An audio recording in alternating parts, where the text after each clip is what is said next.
산에 올라가서 야우라고 외치면 산울림이 울려서 그 소리가 되돌아옵니다. 내가 외친 소리가 산울림이 되어서 다시 돌아옵니다. 어떤 사람이 다른 사람에게 선물을 하면 그 사람은 감사합니다 라는 대답이 돌아옵니다. 이것을 전문적인 용어로 작용과 반작용이라고 합니다. 하나님께서는 하나님의 백성을 계속 부르십니다. 그리고 우리에게 선물을 주시고 은혜를 베풀기를 원하십니다. 문제는 우리의 반응입니다.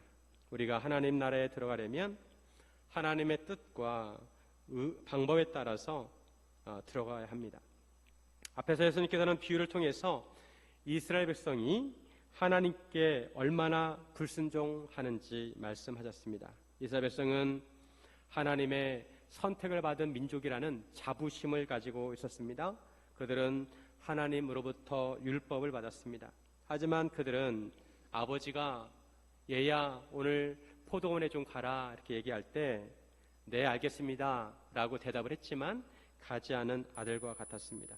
그리고 포도원 주인이 포도밭을 새로 주었는데 마땅히 주인에게 포도 열매를 줘야 함에도 불구하고 주지 않고 종들을 때리고 죽이고 돌로 친 농부들과 같았습니다. 심지어 그들은 주인의 아들도 죽였습니다. 이스라엘 백성들은 하나님의 은혜를 가장 많이 받은 민족이고 그 은혜를 누리는 백성임에도 불구하고 하나님의 뜻을 헤아리지 못하는 민족이었습니다. 하나님께서는 그들을 벌하시고 열매를 바칠 만한 다른 농부들에게 밭을 주신다고 하셨습니다. 이스라엘 백성은 하나님에 대해서 무언가 잘못 생각하고 있었습니다. 예수님께서 오늘 비유에서도 하나님의 뜻과 의도를 알려주십니다. 우리를 향하신 하나님의 뜻과 의도가 무엇인지 함께 나누기를 원합니다. 첫째, 혼인잔치에 부르실 때 응답해야 합니다. 하나님께서 우리를 혼인잔치에 오라고 초대하시면 우리는 그 초대에 응해서 하나님의 부르심을 받고 가야 합니다. 예수님께서는 천국을 비유로 말씀하십니다. 천국은 마치 자기 아들을 위하여 혼인잔치를 베푼 어떤 임금과 같다고 합니다. 임금은 자기 아들 즉 왕자의 결혼식을 위해서 성대하게 준비를 했습니다. 이스라엘에서 결혼식은 보통 한 일주일 정도 진행을 했다고 합니다. 그리고 결혼식에 초대할 사람들을 미리 결혼식에 참여할 수 있는지 다 조사를 한다고 합니다. 그 다음에 결혼식에 참여하겠다고 하는 사람들에게 초대장을 보내가지고 그 사람들을 결혼식에 초대를 하였습니다. 왕자의 결혼식은 그날의 큰 행사라고 할 수가 있습니다. 그래서 임금은 VIP 고객들을 초대를 했습니다. 물론 사전에 그들에게 참여할 수 있는지 알아봤을 것입니다. 고위관리와 지방 유지들과 각 분야를 대표하는 사람들을 초대했습니다. 주인이 종들을 보내서 VIP 고객들을 혼인잔치에 초대하였지만 그들은 오기를 싫어했습니다. 그러자 임금은 다시 다른 종들을 그들에게 보냈습니다. 사실 이러한 초대는 그들의 의무이고 책임이기도 합니다. 왜냐하면 왕자는 왕의 직분을 이어받을 사람이기 때문입니다. 국가적으로 공식적인 자리라고 할 수가 있습니다. 임금은 한 번 거절당했지만 그래도 최대한 그들을 설득하기 위해서 그들을 위해서 맛있는 오찬을 준비했다고 합니다. 유명한 셰프들이 만든 맛있는 요리를 준비했다고 했습니다. 소와 살진 짐승을 잡고 모든 음식을 갖추었으니 혼인잔치에 오라고 했습니다. 그럼에도 그들은 무관심했습니다. 그들은 돌아보지도 않고 한 사람은 자기 밭으로 가고 한 사람은 자기 사업을 하러 갔습니다. 왕자의 결혼잔치에는 관심이 없다는 듯 각자 자기 일상생활을 하러 갔습니다. 심지어는 남은 자들은 종들을 잡아 모욕하고 죽였습니다. 잔치를 준비하는 사람은 어떻게 해서라도 손님들을 잘 대접하려고 합니다. 그런데 이러한 초대에 응하지 않을 뿐만 아니라 오히려 모욕을 주었습니다. 이것은 임금을 모욕한 것뿐만 아니라 적대시한 것입니다. 이런 태도는 임금의 얼굴에 먹칠한 것입니다. 그들은 나라의 큰 행사에 참여해야 할 의무와 책임을 져버렸습니다. 이것은 임금의 말을 임금의 말로 인정하지 않은 것입니다. 그러자 임금이 화가 나서 군대를 보내서 그 살인자들을 진멸하고 그 동네를 불살랐습니다. 고대는 임금의 명령을 듣지 않으면 임금이 종종 군대를 그 성에 보내가지고 진멸하는 일이 있었다고 합니다. 이 비유에서 임금님은 하나님이시고 왕자는 예수님이시고 초대받은 사람들은 이스라엘 백성들이고 종들은 선지자들입니다. 이스라엘 백성들은 임금의 아들에 대해서 관심이 없습니다. 하나님이 예수님을 독생 예수를 보내주는데도 예수님에 대해서 전혀 관심이 없습니다. 왕자의 결혼식에 무관심했습니다. 심지어 폭력적이었습니다. 하나님께서 이런 태도를 보인 사람들을 진멸하신다고 하십니다. 그들은 하나님의 부르심에 응답하지 않았습니다. 임금은 종들에게 말하기를 혼인잔치는 준비되었으나 청한 사람들은 합당하지 아니하다고 했습니다. 그러면서 사거리로 가서 사람들을 만나는 대로 혼인잔치에 초대하라고 하였습니다. 그러자 종들이 길에 나가서 만나는 사람들을 초대합니다. 10절에 보시면 종들이 길에 나가 악한 자나 선한 자나 만나는 대로 모두 데려오니 혼인잔치에 손님들이 가득한지라. 종들은 악한 자나 선한 자나 누구나 만나는 대로 모두 데려왔습니다. 사람을 가리지 않았습니다. 만나는 모든 사람을 잔치에 초대했습니다. 그러자 혼인잔치에 사람들이 가득하게 되었습니다. 임금이 혼인잔치에 초대할 사람들을 무작위로 초대한 것입니다. 혼인잔치에 참여할 사람들을 확대한 것입니다. 하나님께서 구약시대에는 이스라엘 민족 중심으로 구속사역을 하셨습니다. 그러다가 신약시대에 독생자 예수님을 보내시면서 모든 민족을 초대하셨습니다. 그래서 예수님께서는 모든 민족을 제자로 삼으라고 하셨고 땅까지 이르러 내 증인이 되라고 하셨습니다. 하나님께서 하나님의 나라의 모든 민족들을, 모든 사람들을 초대하십니다. 심지어 악인도, 저기 보면 악인도 초대하십니다. 우리도 한국 사람이지만 초대를 받았습니다. 하나님께서는 민족과 지역과 나라와 혈통에 상관없이 모든 사람을 초대하셨습니다. 그리고 누구든지 예수님을 믿으면 구원을 받을 것이라고 하셨습니다. 로마서 10장 13절 누구든지 주의 이름을 부르는 자는 구원을 받으리라. 누구든지에는 모든 사람이 포함이 되는 것입니다. 유대인이나 이방인이나 주인이나 종이나 남자나 여자나 모든 사람이 다 포함이 됩니다. 누군지 예수님의 이름을 부르면 구원을 받습니다. 그래서 우리는 사람을 차별해서는 안 됩니다. 세상에서는 사람들을 차별하지만 우리는 사람을 차별해서는 안 됩니다. 하나님께서도 사람을 차별하지 않으시기 때문입니다. 우리는 복음을 전할 때 사람을 차별해서는 안 됩니다. 무섭다고 복음을 안 전하고 착하게 생겼다고 복음을 전해서는 안 됩니다. 둘 다 복음이 필요합니다. 부자라고 복음을 전하지 않아서는 안 되고 가난한 사람에게만 전하는 것이 아닙니다. 부자나 가난한 사람이나 지위가 높은 사람이나 낮은 사람이나 누구든지 심지어 감옥에 있는 사람이라 할지라도 복음을 전해야 합니다. 제가 한 번은 사람들이 알만한 어떤 기업의 부회장 집에 신방을 간 적이 있습니다. 그래서 그 집에서 그분의 간증을 들은 적이 있습니다.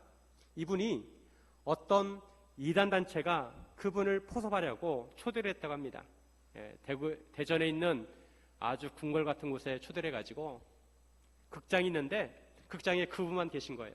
그리고 영화도 보여주고 그분만을 위해서 연주회도 해주고 그렇게 해가지고 이단이 전도를 하려고 했다는 얘기를 들은 적이 있습니다. 이단들은 이렇게 전도를 합니다. 요즘도 이단들은 어린아이들을 해외여행을 보내주고 물량 공세를 합니다. 그래서 공짜라고 함부로 받아서는 안 됩니다. 잘 알아보고 받아야 됩니다. 그런 분들에게 잘못된 복음이 전해지게 해서는 안 됩니다. 사람은 누구나 다 올바른 복음이 필요합니다. 지위가 높으면 말을 걸기도 어렵기 때문에 그들에게 어떻게 복음을 전해야 하나 생각할 수가 있습니다. 하지만 그들에게도 복음이 필요합니다. 그들도 구원받아야 할 사람입니다. 전도자로 유명한 빌리그레 목사님이 우리나라에 오셨을 때 박정희 대통령을 만났다고 그래요. 근데 그 자리에서 박정희 대통령에게 복음을 전했다는 얘기를 들었습니다. 대통령도 복음이 필요합니다. 우리가 구원을 받으려면 하나님의 부르심에 응답해야 합니다. 하나님의 초대에 응해야 합니다. 그런데 임금이 종들을 보냈듯이 누군가가 가야 합니다. 하나님께서 부르신다는 초대장을 들고 가야 합니다. 하나님께서 그 초대장을 우리에게 맡기셨습니다. 그래서 우리가 하나님 주신 초대장을 우리가 사람들에게 전해 주어야 됩니다. 이번에 우리 교회가 기회가 되는 대로 복음을 전하지만 이번 여름에는 특별히 국내 단기 선교로 정읍에 있는 백광교회를 방문하게 됩니다. 요즘 지방에 가면 사람들이 별로 없습니다. 주로 어르신들이 살고 계십니다. 나이대가 70대, 80대입니다. 그들에게도 복음이 필요합니다. 많이 참여하셔서 한 사람이라도 복음을 전하시기 바랍니다. 전하는 사람이 있어야 하나님의 부르심을 들을 수가 있습니다. 하나님의 부르심에 나도 응답하고 또 내가 하나님의 종이 되어서 복음을 전해야 합니다. 사랑하는 여러분, 하나님의 부르심에 응답하시기를 주님의 이름으로 축원드립니다. 둘째, 하나님의 예복을 입어야 합니다. 우리가 하나님의 혼인잔치에 참여하려면 하나님께서 준비하신 예복을 입어야 합니다. 의의 예복을 입어야 합니다. 종들이 사거리에 나가서 사람들을 붙들고 혼인잔치에 참여해서 혼인잔치가 꽉 차게 되었습니다. 임금이 손님들을 보러 들어왔습니다. 그런데 거기에 예복을 입지 않은 한 사람을 보았습니다. 임금은 그에게 왜 예복을 입지 않았는지 물었습니다. 12절에 보면 이르되 친구여 어찌하여 예복을 입지 않고 여기 들어왔느냐 하니 그가 아무 말도 못하거늘. 그래서 친구라고 부른다고 다 친구가 아닙니다. 여기서는 친한 관계라는 의미가 아니라 그저 호칭으로 부른 것입니다. 친구여 어찌하여 예복을 입지 않고 여기 들어왔느냐. 하지만 그는 아무 말도 하지 못했습니다. 그 당시에 임금님의 혼인잔치에 참여하면 손님들을 위해서 그들이 입을 예복을 미리 다 준비해 놓는다고 합니다. 그래서 손님들에게 예복을 하나씩 다 나눠주는 거예요. 그리고 손님들은 그 예복을 입고 잔치에 참여하면 됩니다. 그러기에 가난한 자나 부한 자나 상관없이 준비된 예복을 입고 참여하면 됩니다. 집에 양복이나 드레스가 없어도 걱정하지 않아도 됩니다. 그래서 그 사람이 모든 사람들은 그렇게 예복을 다 입었는데 그 사람만 예복을 입지 않았기에 눈에 띄었습니다. 다른 사람들은 다 흰 예복을 입었는데 그 사람은 예복을 입지 않았습니다. 엄밀히 말하면 그는 준비된 예복을 거부한 것입니다. 그는 그냥 자기 옷을 입었습니다. 그냥 자기 옷을 입어도 충분하다고 생각한 것입니다. 이것은 왕의 법도와 규례를 무시한 것입니다. 이 또한 왕에게 모욕을 준 것입니다. 이 비유를 이해할 때 우리는 문화를 잘 이해할 필요가 있습니다. 중요한 모임에서는 드레스 코드가 있습니다. 그래서 지금도 서양에서는 어떤 파티에 참여하려면 반드시 넥타이를 매야 합니다. 혼인잔치에서 빛나야 되는 사람은 바로 신랑입니다. 신랑. 근데 이 사람은 예복을 입지 않으므로 자기가 튀게 되었습니다. 하나님의 나라에 들어가려면 하나님께서 정하신 옷을 입어야 합니다. 하나님께서는 예수님께서 마련하신 흰 옷을 입도록 하셨습니다.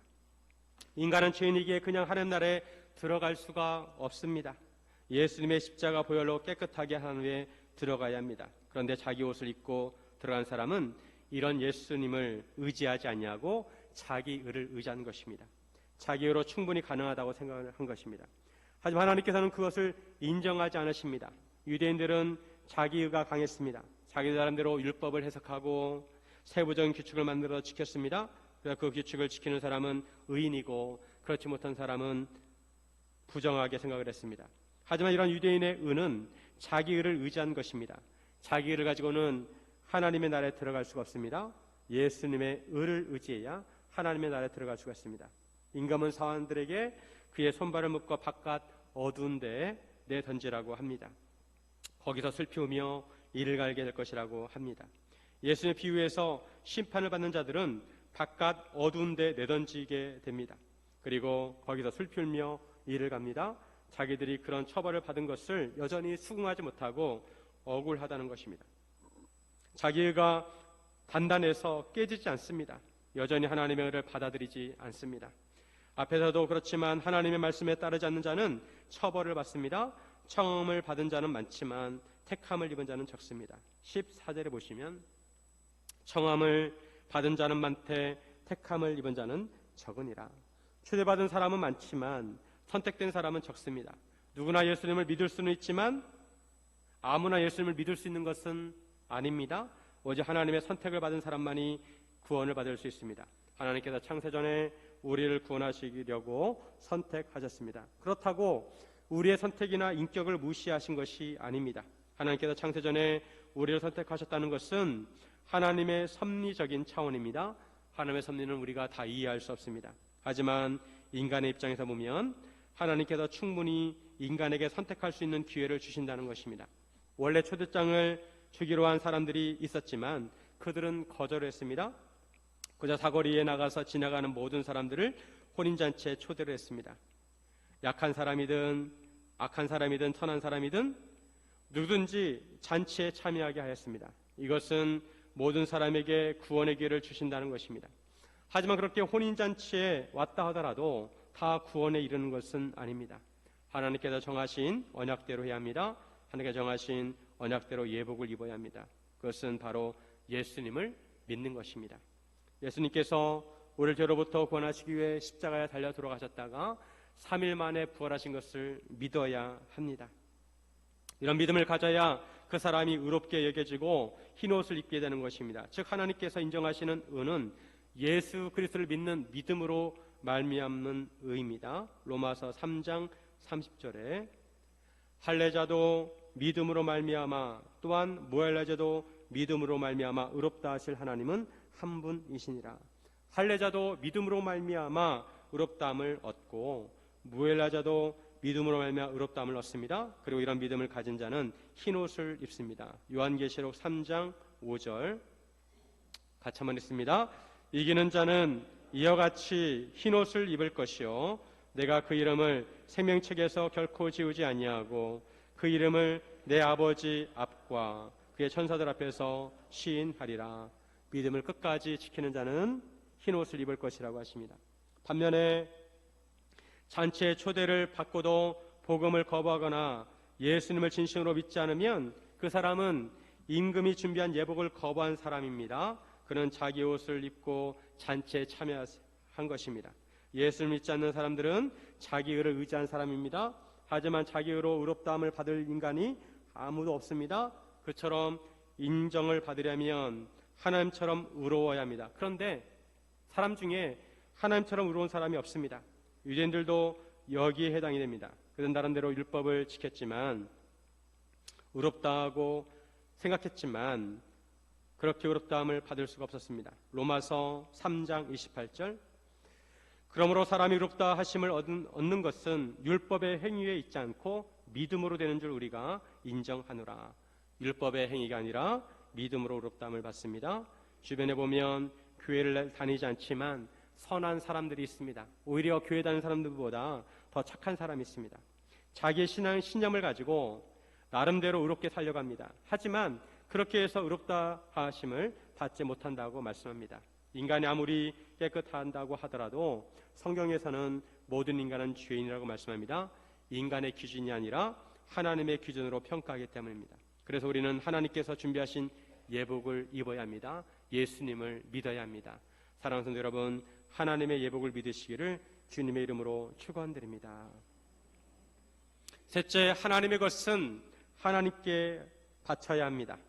우리가 이 세상에 살아가지만 우리는 하나님 나라의 시민입니다. 우리의 본향은 이 세상이 아니라 하나님의 나라입니다. 천국입니다. 그래서 우리는 근본적으로 하나님을 위해서 살아야 합니다. 예수님께서 계속해서 천국에 대해서 말씀하십니다. 이러한 비유들에는 임금이신 하나님의 말씀과 언약을 무시한 사람들은 처벌을 받는다는 것이 포함되어 있습니다. 그런데도 바리새인들과 유대인들은 예수님의 비유를 알아듣지도 못했습니다. 바리새인들은 어떻게 하면 예수님을 말의 올무에 걸리게 할까 상의를 했습니다. 바리새인들과 유대인들은 예수님을 죽이기로 마음먹고 계속 예수님을 따라다니면서 예수님의 흠을 잡으려고 했습니다. 하지만 예수님께서는 지혜로우셔서 그들의 의도를 간파하시고 넘어가지 않으십니다. 그럼에도 유대인들은 포기하지 아니하고 어떻게든 예수님을 걸고 넘어뜨리려고 했습니다. 그래서 계속 예수님과 논쟁을 했습니다. 바리새인들의 목적은 오직 하나입니다. 예수님을 말의 올무에 걸어 넘어뜨리고 죽이는 것입니다. 이를 위해서 그들이 평소의 입장이 상반된 헤롯 당원과 공모를 합니다. 바리새인들은 자기 제자들을 헤롯 당원과 함께 예수님께 보냈습니다. 바리새인들은 로마의 지배를 받고 있었지만 이스라엘 로마의 속국이라는 것을 인정하기 싫어했습니다. 로마에 대해서 다소 적대적이었습니다. 이스라엘에 대한 자부심이 강하였기에 로마의 지배를 받는 것을 좋지 않게 여겼습니다. 반면에 헤롯 당원들은 헤롯 왕과 왕에 속한 사람들입니다. 헤롯 왕은 말만 왕이지 실은 분봉왕입니다. 로마로부터 임명을 받은 왕입니다. 그래서 헤롯 당은 친로마적입니다. 바리새인과 헤롯 당은 로마 정부에 대한 입장이 서로 다르기 때문에 서로 친할 수가 없습니다. 그런데도 그들은 예수님을 잡으려고 서로 공모를 합니다. 그들은 예수님께 접근해서 말을 걸었습니다. 그들은 처음에 예수님을 칭찬하는 것처럼 말했습니다. 선생님이요, 우리가 아노니 당신은 참되시고 진리로 하나님의 도를 가르치시며 아무도 꺼리는 일이 없으시니 이는 사람을 외모로 보지 아니하심이니이다 라고 합니다. 하지만 이것은 예수님의 경계심을 무너뜨리고 예수님을 공격하는 말을 하기 위한 것이었습니다. 독버섯을 보면 얼마나 화려하고 예쁜지 모릅니다. 그런데 예쁘다고 먹으면 큰일 납니다. 그처럼 그들의 말은 화려했지만 독이 든 사과였습니다. 그리고 본격적으로 말에 올무를 넣습니다. 17절에 보시면 그러면 당신의 생각에는 어떠한지 우리에게 이르소서. 가이사에게 세금을 바치는 것이 옳으니까 옳지 아니하니까 하니. 가이사는 흔히 카이사르라고도 하고 시저라고도 합니다. 가이사는 그 당시 로마 황제의 호칭입니다. 그 당시에 로마는 지중해 일대를 정복해서 제국을 세웠습니다. 많은 나라들을 속국으로 삼고 지배했습니다. 로마는 그런 속국으로부터 세금을 거두어 들였습니다. 이스라엘도 로마의 지배를 받았기 때문에 로마의 세금을 바쳐야 했습니다. 이 세금이 무거워서 사람들의 생활을 어렵게 했습니다. 이런 상황에서 가이사에게 세금을 바치는 것이 옳은지 아니면 옳지 않은지 물었습니다.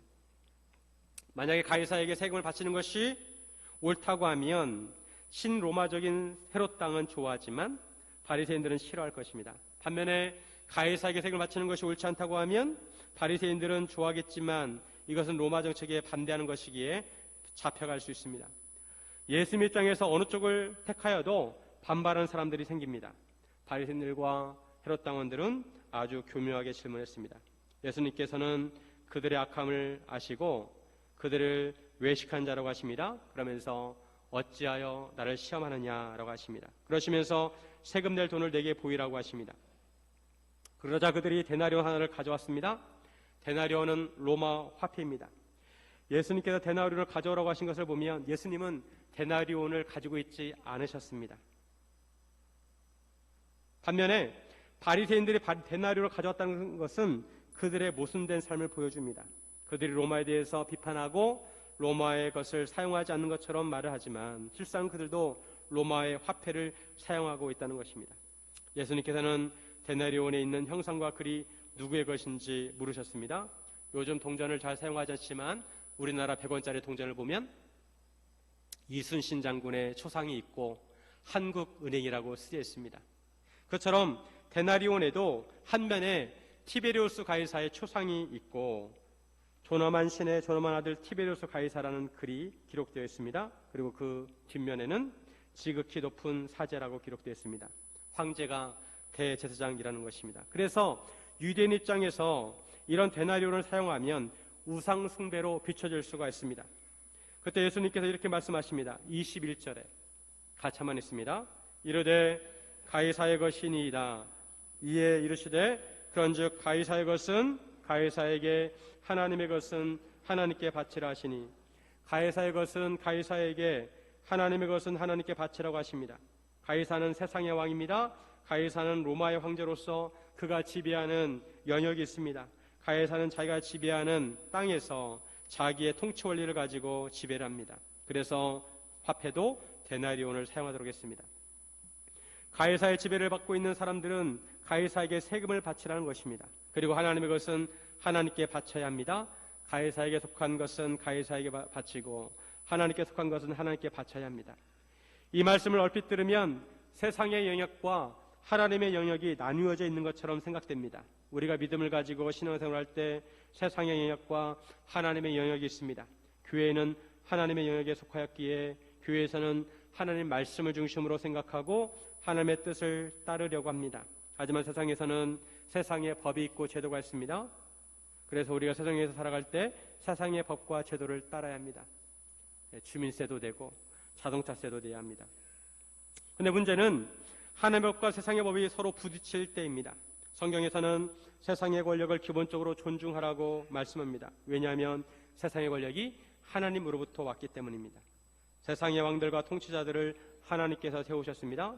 성경에 보면 하나님께서 바벨론의 느부갓네살 왕에게 꿈을 꾸게 하십니다. 그래서 앞으로 어떤 나라들이 세워지는지 미리 보여주십니다.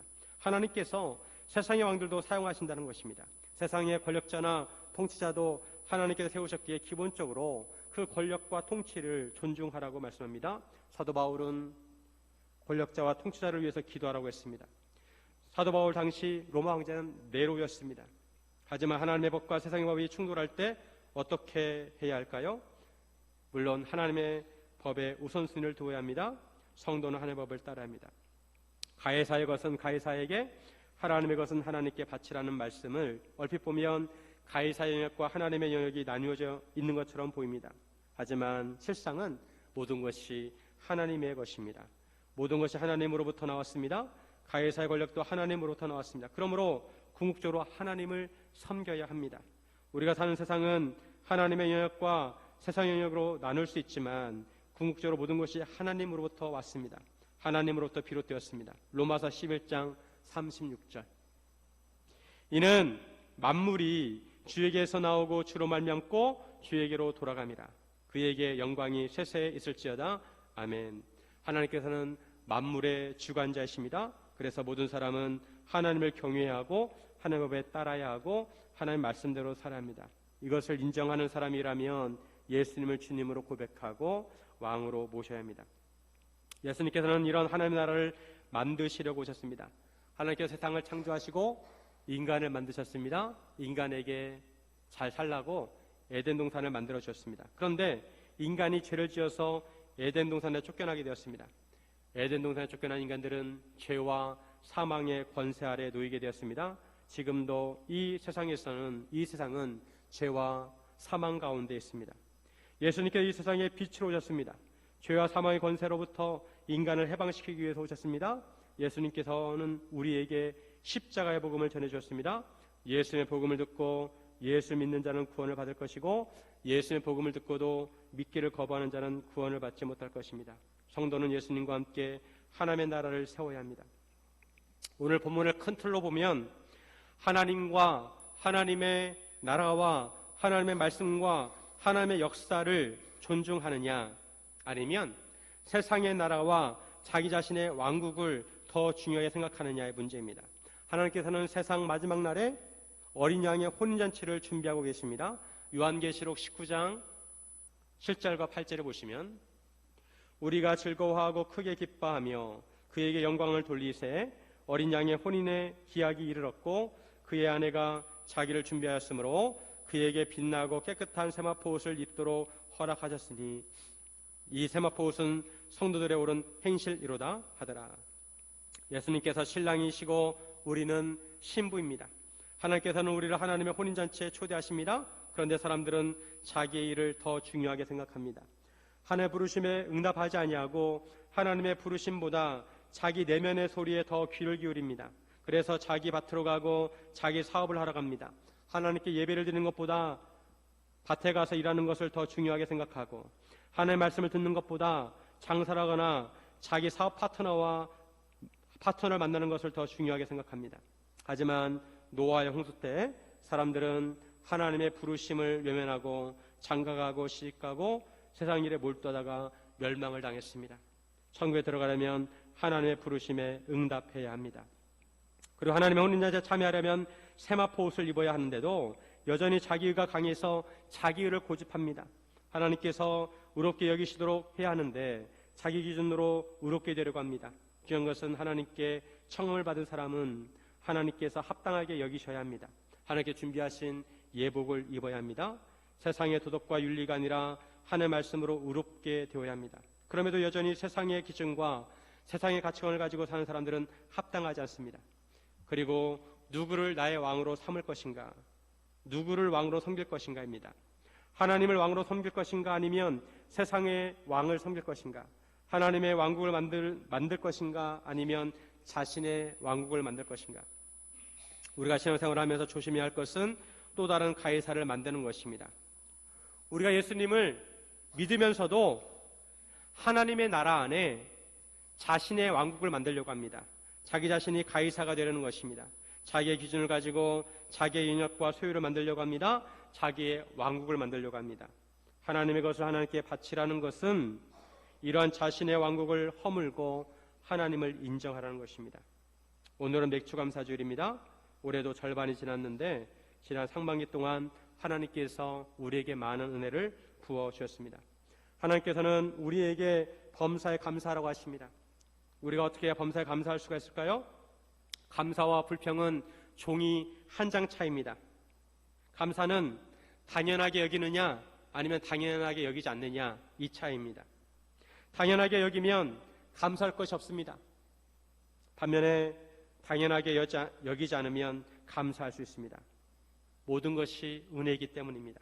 그런데 모든 일들이 사실 당연한 것이 없습니다. 다만 내가 당연하게 생각하는 것입니다. 오늘 아침에 일어나서 밥을 먹고 교회에 오는 것도 당연하게 생각할 수 있지만 사실 당연하지 않습니다. 왜냐하면 언젠가는 우리가 당연하게 생각하는 것들을 할 수 없기 때문입니다. 우리에게 당연하게 여기는 것을 천년 만년 지속할 수가 없습니다. 다 때가 있습니다. 하나님께서 우리에게 적당한 때에 그 은혜를 베푸신 것입니다. 하나님께서 우리에게 숨을 쉬게 하시고 건강을 주셔서 걷게 하시고 먹을 것을 주셔서 굶지 않게 하시고 이가 있어서 씹게 하시고 동역자들을 주셔서 만나게 하시고 가족들을 주셔서 함께 살게 하시는 것입니다. 하나님께서 우리에게 은혜를 주실 때 우리는 그 은혜에 감사할 줄 알아야 합니다. 하나님께서 지금도 우리를 부르고 계십니다. 우리를 초대하고 계십니다. 잠시 우리가 모든 것을 다 내려놓고 하나님의 부르심에 귀를 기울여야 합니다. 그리고 하나님의 부르심에 응답하시기 바랍니다.